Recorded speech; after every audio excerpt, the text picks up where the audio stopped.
"I don't have Mama, can I spend a day with you, ma'am?" begged the little girl to the female CEO millionaire. "I don't have... Mama, can I spend a day with you, ma'am?" The tiny voice cut through the gentle hum of Christmas carols and laughter echoing across the snow-covered park. Kathy Bennett blinked, startled out of her thoughts, and looked down. A little girl, no older than 3, stood in front of her, bundled in a red, puffy coat that had clearly seen better days. She clutched a worn teddy bear in one mittened hand, her wide brown eyes glistening with hope. Snowflakes landed softly on her lashes, unmoving like the breath she was holding. Kathy's brows furrowed. She looked around instinctively, unsure what to make of the request, until her gaze landed a few yards away on a man. He stood motionless, watching. His coat was threadbare, his boots dusted in snow, but his posture wasn't desperate. It was protective, calm, waiting. Their eyes met. His were warm, the kind that carried quiet strength. There was weariness in them, yes, but also an undeniable tenderness as he watched the girl standing at Kathy's feet. Kathy slowly turned back to the child. Her own voice, cool and polished from years in executive meetings, softened in a way that surprised even her. "What's your name, sweetheart?" "Lena," the girl whispered. "I just want to know what it feels like to hold a mama's hand. Just today." The words struck something deep, so deep it hurt. Kathy swallowed, her breath fogging in the frigid air. She looked down at her gloved hand, then slowly extended it. "Because it's Christmas. Maybe we both deserve a little joy today." Lena's face lit up. Her tiny hand slipped into Kathy's, as if it belonged there. The man approached, close enough now that Kathy could see the lines of exhaustion around his eyes, the snow caught in the uneven stubble on his jaw. He crouched beside the girl and gently brushed snow from her hood. "She's not usually this bold," he said, glancing up at Kathy, "but I think today she just needed to ask." Kathy nodded, uncertain why her throat felt tight. "She's brave." "So is her father," he replied simply. There was no bitterness in his tone, only truth. No explanation followed, no apology for her sudden presence in their world, just quiet gratitude that she had not turned away. The park around them buzzed with life. Children darted past in puffy jackets. Parents laughed as they pulled sleds across icy paths. A brass band played Silent Night near the entrance, where twinkling lights wrapped around towering pine trees. Everywhere, the world looked wrapped in warmth, except for Kathy. Until now.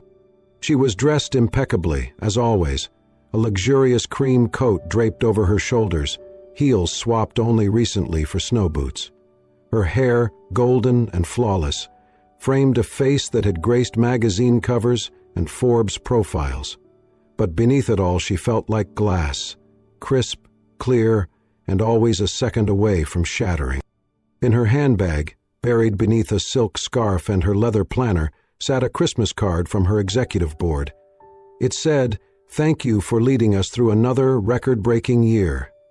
That was all. No handwriting, no personal note, just another sterile symbol of success. And here, in the middle of a small-town park, a little girl had just offered her more human connection than she had felt in a decade. "Would you two like to walk with me a bit?" Kathy asked, carefully. Lena beamed, nodding rapidly. The man, Charles, paused, searching her eyes. Then, with the smallest of smiles, he said, "She'd like that very much." And so they walked. A trio that made no sense in the eyes of the world. A millionaire CEO, a man who smelled faintly of sawdust and cold wind, and a girl with holes in her mittens, and more heart than the sky had stars. But to them, in that moment, it felt like something that just might heal them all. The snow crunched softly beneath Kathy's boots as she walked slowly through the park, Lena's tiny hand wrapped in hers. The little girls swung their joined arms with glee, her red coat a bright dot of joy against the white canvas of winter. Charles followed behind at a respectful distance, not too close to intrude, but never too far to stop watching. His eyes stayed on Lena with the steady warmth of a lighthouse in the dark. Kathy glanced back occasionally. Each time, Charles simply nodded, calm and reassuring, as if silently reminding her, "She's okay. She's in good hands." They stopped at a wooden cart selling ice cream, the vendor laughing at how cold weather never stopped children from wanting sweets. Kathy bent down. "What flavor do you like, sweetheart?" "Vanilla," Lena said, voice shy. "With sprinkles, please." "Vanilla it is," Kathy smiled, handing over a crisp bill, before turning to Lena again. "So, tell me something about you." Lena's cheeks puffed out as she licked her cone. "Papa makes toys. Out of wood. He made me a rocking horse and a dragon." "A dragon?" Kathy laughed, genuinely surprised. "Yep. It does not breathe fire, but it guards my bed." Lena giggled. "And Papa tells me stories every night. But he's not good at princess stuff. He doesn't know how to do princess hair." Kathy's laughter rose like a bell. "Well, maybe I could try someday. I've read a lot of fairy tales." "Really?" Lena's eyes lit up. "Like Cinderella." "Cinderella? Rapunzel? Even the little match girl?" Kathy nodded.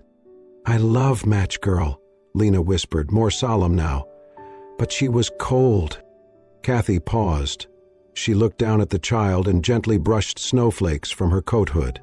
"Then let's make today warm, okay?" Lena nodded. They walked past market stalls filled with gingerbread and handmade scarves. Kathy bought her a small snow globe, a tiny town that swirled with glitter when shaken. Lena held it to her chest like treasure. Charles watched from the edge of the path, arms folded loosely, his breath forming soft clouds in the winter air.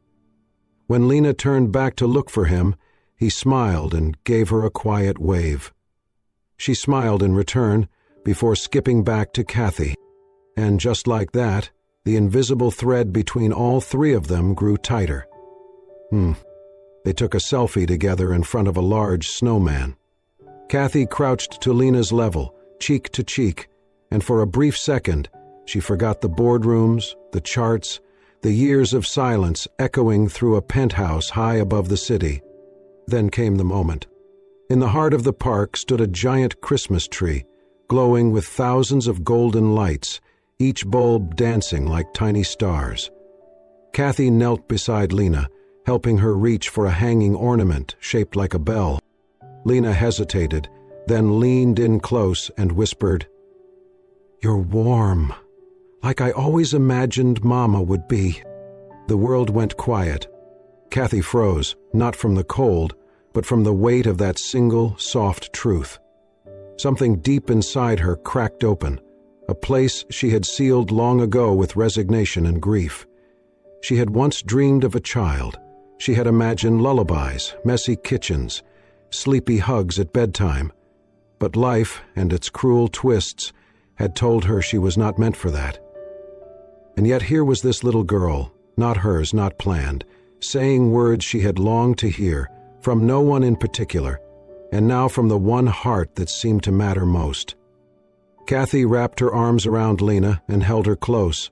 "Thank you," she whispered. "Thank you for letting me be your mama today." Behind them, Charles approached slowly, sensing the moment but not disturbing it. He sat on the bench beside them, snow gently collecting on his sleeves. Kathy turned, her voice low and full. "You've raised a little angel." Charles gave a small smile, eyes on Lena. "She raised me first." They sat in silence for a while, sipping hot cocoa from a nearby vendor. The cup warmed Kathy's hands, but it was the presence of the little girl on her lap and the quiet man beside her that warmed something far deeper. For the first time in years, Kathy felt not powerful, not accomplished, but present. And real. The bus hissed softly as it pulled into the snowy lane. Kathy stood beside the small bench near the stop, her hands deep in her coat pockets, watching Lena hold Charles's hand tightly. I had fun today, Lena beamed, looking up at her. You're the nicest mom I ever had, even if just for now. Kathy smiled, her heart aching with a strange warmth. She crouched to Lena's level and tucked a loose strand of hair behind her ear. Thank you for letting me be. As Charles prepared to step onto the bus with Lena, Kathy hesitated. Her voice was quieter than usual, uncertain, almost shy.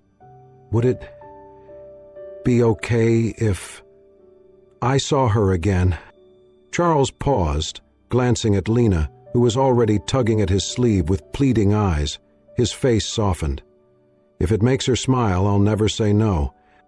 3 days later, they found themselves standing in front of a tall townhouse at the edge of the city, modern, glass-framed, far removed from the worn-down apartment Charles and Lena called home. He adjusted his flannel collar awkwardly, shifting his weight as Kathy opened the door. Come in, she said gently. You're not guests. You're invited.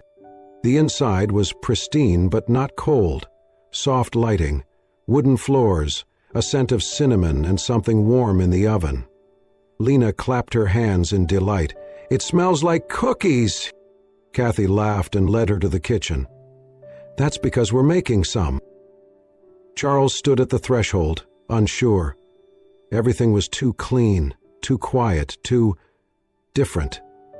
But then he saw Lena, her tiny hands inside a mixing bowl, flour dusting her nose, and his shoulders relaxed. Kathy offered him coffee, not espresso or imported blends, just regular coffee in a plain mug. I hope this is okay. He took it, nodding. Perfect. Each visit became more natural. Kathy never tried to impress, only to connect. She let Lena decorate cookies, draw on her office whiteboard, and even climb into her lap during meetings over Zoom. And Charles, though still reserved, began to talk more. About carpentry, about books, about the things he loved before his world became solely about diapers and bills. One evening, after Lena had fallen asleep on the couch clutching a teddy bear Kathy had found in the attic, Charles stepped onto the balcony. The city lights blinked in the distance like faraway stars. Kathy joined him, handing him a soft blanket. She's a beautiful child, she said softly. She's everything, Charles replied, eyes still on the horizon. They stood in silence for a while, then Kathy turned, her voice unsure. She's not your daughter, is she? Charles didn't answer immediately. He looked down, fingers tightening around the cup in his hands. No, not by blood. Kathy watched him carefully.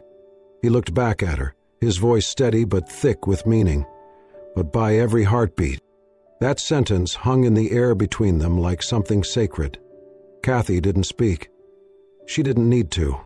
She only reached out and gently touched his hand, the first time. No words, just the quiet acknowledgement of a truth both of them had started to feel. They were not just visitors in each other's lives anymore. Something was changing, something real. Snow had fallen thick that night. It was the kind that muffled every sound, blanketing the world in stillness. Charles had just come home from a late shift fixing a broken porch when he saw it.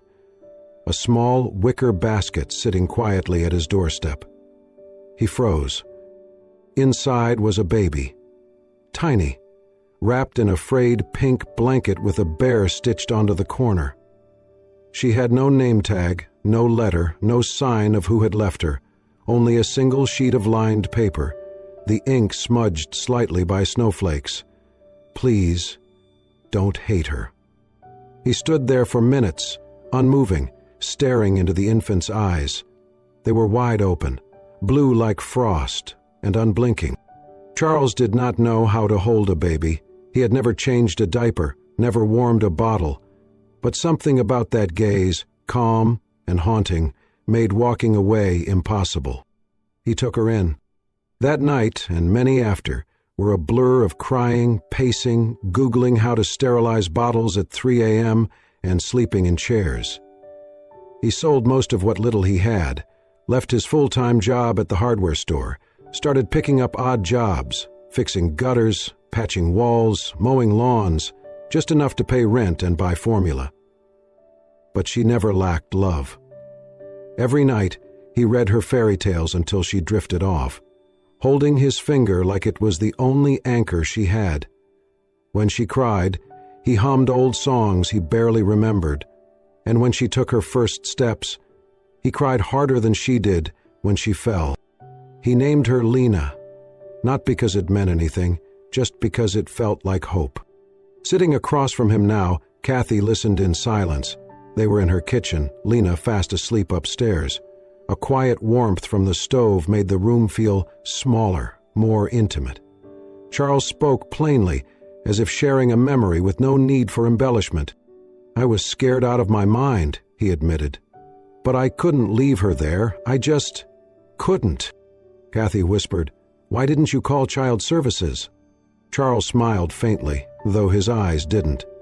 "Because I wasn't her best option, just the only one who didn't walk away." The room went still.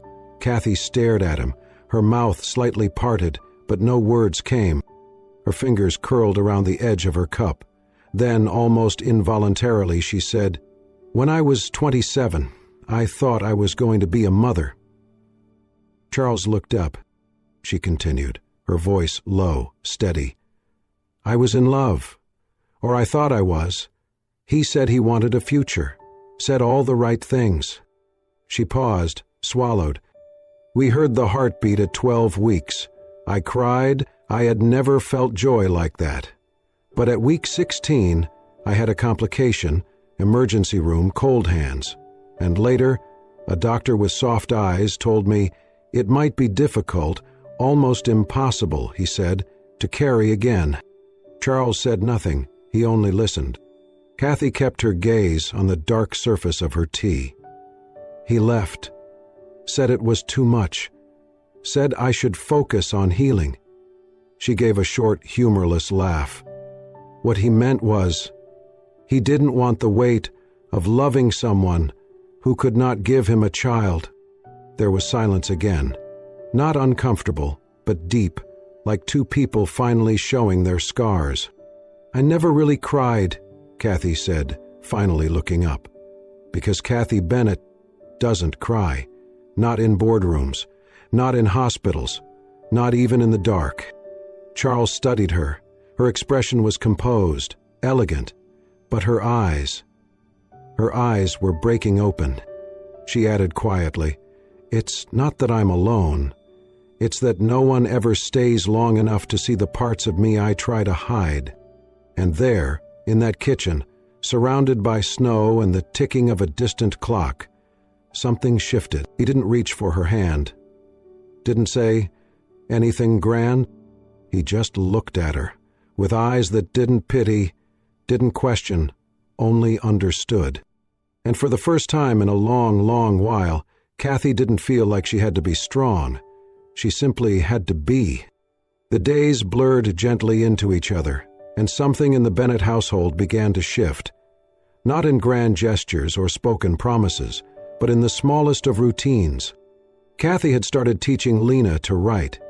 They used a chalkboard in the sunroom, where light poured in every afternoon, and Lena's giggles echoed off the glass walls. The little girl would hold the chalk with fierce concentration, tongue poking out slightly, as she scrawled big, clumsy letters. "A.M., A.M., Kathy read aloud one day, her voice soft with wonder. "Mama," Lena grinned, "that's you." Kathy blinked, taken off guard. Then she smiled, though it trembled slightly. "Yes, I guess it is." Down the hall, Charles had heard the exchange. He did not interrupt.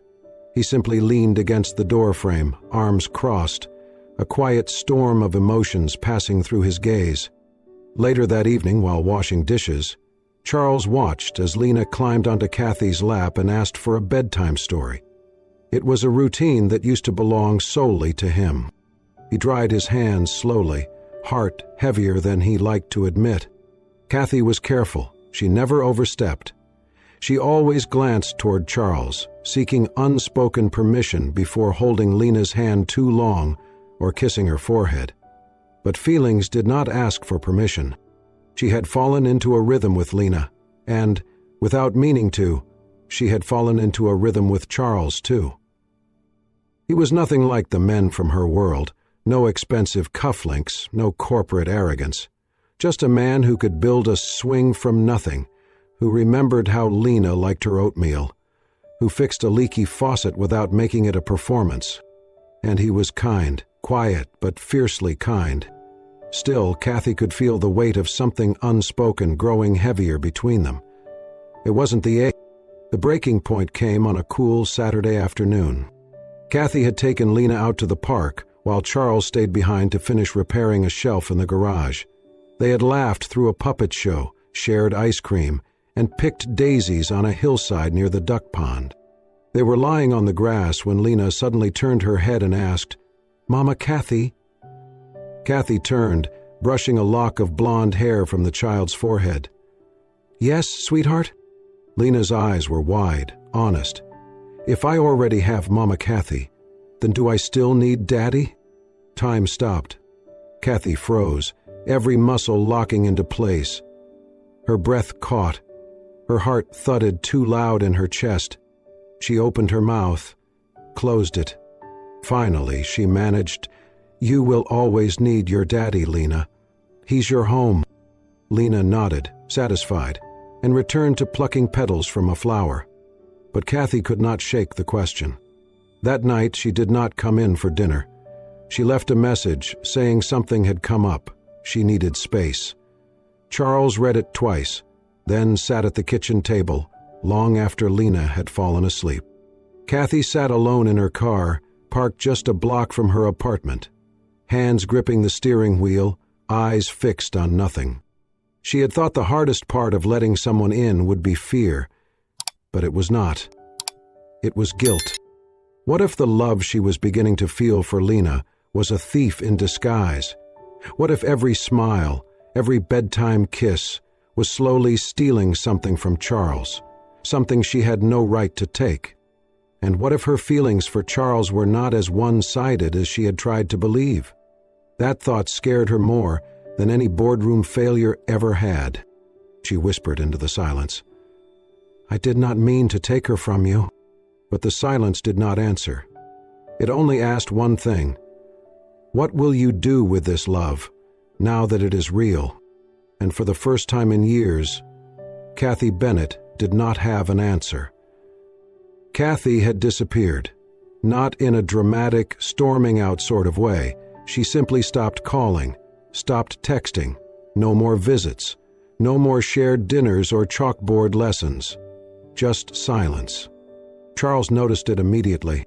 He did not ask questions. He did not speak of it to Lena, who asked every day, "Is Mama Kathy coming over?" He would just smile gently, brush her hair back and say, "Maybe tomorrow." But the tomorrows stretched on, and so Charles poured himself into being everything Lena needed. He cooked her favorite soups, read her 3 stories instead of 1, carved her a new toy bunny from soft pine wood. He smiled wider, laughed louder, but at night when she was asleep, he would sit alone at the kitchen table, hands folded tight, and wonder what he did wrong. Then came the storm. It started with a cough, just a light tickle in Lena's chest. By bedtime, her forehead burned with fever.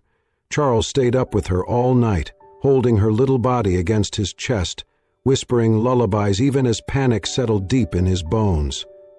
By morning, her fever had worsened. Her lips were dry, her skin clammy.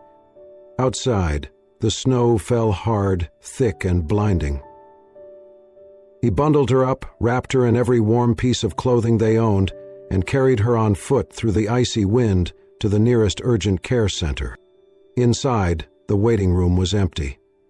A nurse took one look at Lena and rushed them in. But after a dose of medication and hours of waiting, her fever barely budged. Charles sat beside the hospital bed, his hands shaking. Lena whimpered in her sleep, her small face flushed and restless. His phone was in his hand before he even realized it. He hesitated, then pressed her name. It only rang once.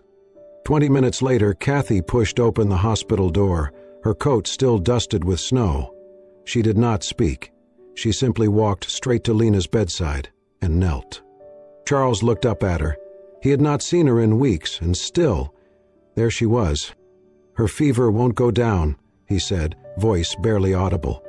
"I know," Kathy replied. She took Lena's tiny hand into her own and pressed a cool cloth to the girl's forehead. "It's going to be okay, sweetheart. Mama's here." Charles turned away for a moment, his chest tight. For the next few hours they stayed there together. Kathy refused to leave Lena's side. She hummed lullabies, she whispered comfort, and when Lena finally calmed, drifting into a deeper, quieter sleep, her small body curled into Kathy's lap like it belonged there. Charles stood a few steps away, watching them. He had never seen Lena look so peaceful, not since the day she was left on his doorstep. He stepped closer, slowly, then sat beside them. Lena's head rested against Kathy's shoulder. Kathy glanced up at him, and in that moment, the exhaustion in both their eyes faded. "I was afraid she'd love you more," Charles said quietly, his voice rough. Kathy stared at him, her own breath catching. "But now," he continued, "I know. Maybe she needs us both." Kathy reached for his hand. She did not need words. Her fingers said everything as they curled tightly around his. That night, in the soft hum of the hospital's quiet corridors, something healed between them. Not everything, not yet, but enough.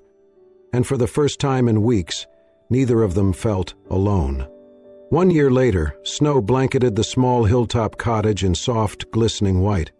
The air was crisp, the trees whispered in silence, and the chimney puffed a steady trail of smoke into the winter sky. It was nothing like Kathy's former life in the glass penthouse towering above the city, a world of cold steel, gleaming surfaces, and polished solitude. That life had been defined by power, precision, and deadline. But this home, this little cabin of pine and warmth, was built on quiet joys. Its wooden beams held laughter in their grain. Its walls echoed bedtime stories, not boardroom commands. Windows fogged from simmering soup, the scent of cinnamon lingered in every room, and shelves overflowed with Lena's drawings and handmade wooden toys. Inside, Kathy hummed softly as she stirred a bubbling pot of stew. Her golden hair, once always perfectly coiffed, was now tied in a messy bun, with flour on her cheek and warmth in her eyes. Charles stood beside her at the kitchen counter, carefully carving the final details into a miniature rocking horse. It was for a little boy at the shelter, their newest initiative, through the nonprofit they founded together. Their hands moved in quiet rhythm, the kind shared by people who no longer needed words to understand each other. Their movements were simple, but their hearts beat with the same quiet certainty. Lena, now 4 and bursting with imagination, dashed into the kitchen with glitter in her curls and paint on her cheeks, waving a crayon drawing in the air like it was a treasure map. "Mama, Papa, look what I made," she squealed. "It's our house, with stars on the roof. That means it's magic." Kathy knelt, catching her breath from laughter, and pulled Lena close. "It's beautiful, sweetheart. And you know what? I think you're right. It is magic." Charles leaned in, brushing a speck of glitter off Lena's nose with a chuckle. "Definitely our best Christmas yet." They had called their foundation One More Day, a name born from a time when one day of kindness had rewritten the future for 3 strangers. Now it served dozens of single parents and children, giving them meals, toys, shelter, and most of all, hope. Because both Kathy and Charles knew how far one small act could reach when given with love. Later that evening, after a simple dinner and stories by the crackling fireplace, Kathy stepped outside to feel the snow on her skin. The night was still. Snowflakes drifted down like blessings. Behind her, the soft amber lights of the cottage cast a golden hue across the snow-covered ground. She inhaled the cold air, crisp with pine, and felt peace in her bones. Charles came out a moment later, wrapping a wool scarf around her shoulders with a quiet gentleness. "Still adjusting to country life?" he asked, his voice low, amused. Kathy smiled, her eyes fixed on the starlit sky. "I've burned 5 loaves of bread, ruined a birdhouse, and managed to get glue stuck in my eyelashes. But I've never been happier." He smiled, then reached into the pocket of his coat. "I have something for you." She turned toward him, curious, then froze. He held out a small wooden box. It was handcrafted, smooth, and bore the faint scent of cherry wood. Inside, resting in dark velvet, was a ring carved from the same wood. There was no diamond, no gold, just a circle of care, shaped by his hands and his heart. Kathy's breath caught. Her eyes lifted to meet his, steady, kind, and full of quiet hope. Charles knelt on one knee in the snow. The cold did not matter. The moment was warm. "You're not the miracle I asked for," he said softly. "You're the miracle I didn't know I needed." His voice was roughened by emotion, his words simple but true. "Will you be my wife?" Kathy dropped to her knees, too, the snow soaking through her jeans. She wrapped her arms around his neck, laughing through tears. "Yes," she whispered, her voice shaking with joy. "Let's build this life. Not perfect, but ours." Inside the house, Lena peeked through the frosted window, her eyes wide with wonder. When she saw them in the snow, she squealed, "Mama said yes!" The house glowed brighter than ever that night, as if the love inside spilled out through every crack and corner. And outside, in the stillness of Christmas Eve, under a sky full of stars and snow, love carved its quiet miracle. Gently, tenderly, forever. 1 year later, the town still shimmered under December's snow, but this time, Kathy Bennett was not in a boardroom. She had gracefully stepped down from her role as CEO, not in scandal or defeat, but in peace. The office lights still glowed downtown, but her heart now beat for something different. The heartbeat of a home, the laughter of a child, the warmth of love found in unlikely places. She and Charles now ran One More Day full-time, a foundation that had grown roots in the community, providing aid for single parents and children, and reminding people that even one good day could change everything. Their home was a modest log cabin tucked near the forest's edge. No golden handles or marble counters, just creaking wooden floors, hand-carved furniture, and the smell of cinnamon and pine. Each corner told a story. Each scratch on the floor whispered of a life lived with meaning. Lena had started preschool. Each morning she proudly marched in with her handmade backpack and told her teachers, "Mama reads me fairy tales every night, and Papa makes toys for my school." At pickup time, she ran into Kathy's arms shouting, "We made snowflake crowns today," before climbing into the old pickup truck Charles had somehow kept running for 10 years. There were no fancy vacations or private jets, but there were picnics in the woods, marshmallows over bonfires, and snow angels made while giggling until their cheeks hurt. There were quiet nights reading under blankets, and noisy mornings with pancakes that never quite looked like circles. And then came the anniversary, Christmas Eve. The three of them returned to the park where it all began. The town square was lit up again, families bustling, music playing, children laughing. But this time, they were no longer on the outside looking in. Kathy wore her wool coat and a scarf Lena had designed with glitter glue. Charles held a thermos of hot cocoa, steam curling into the sky.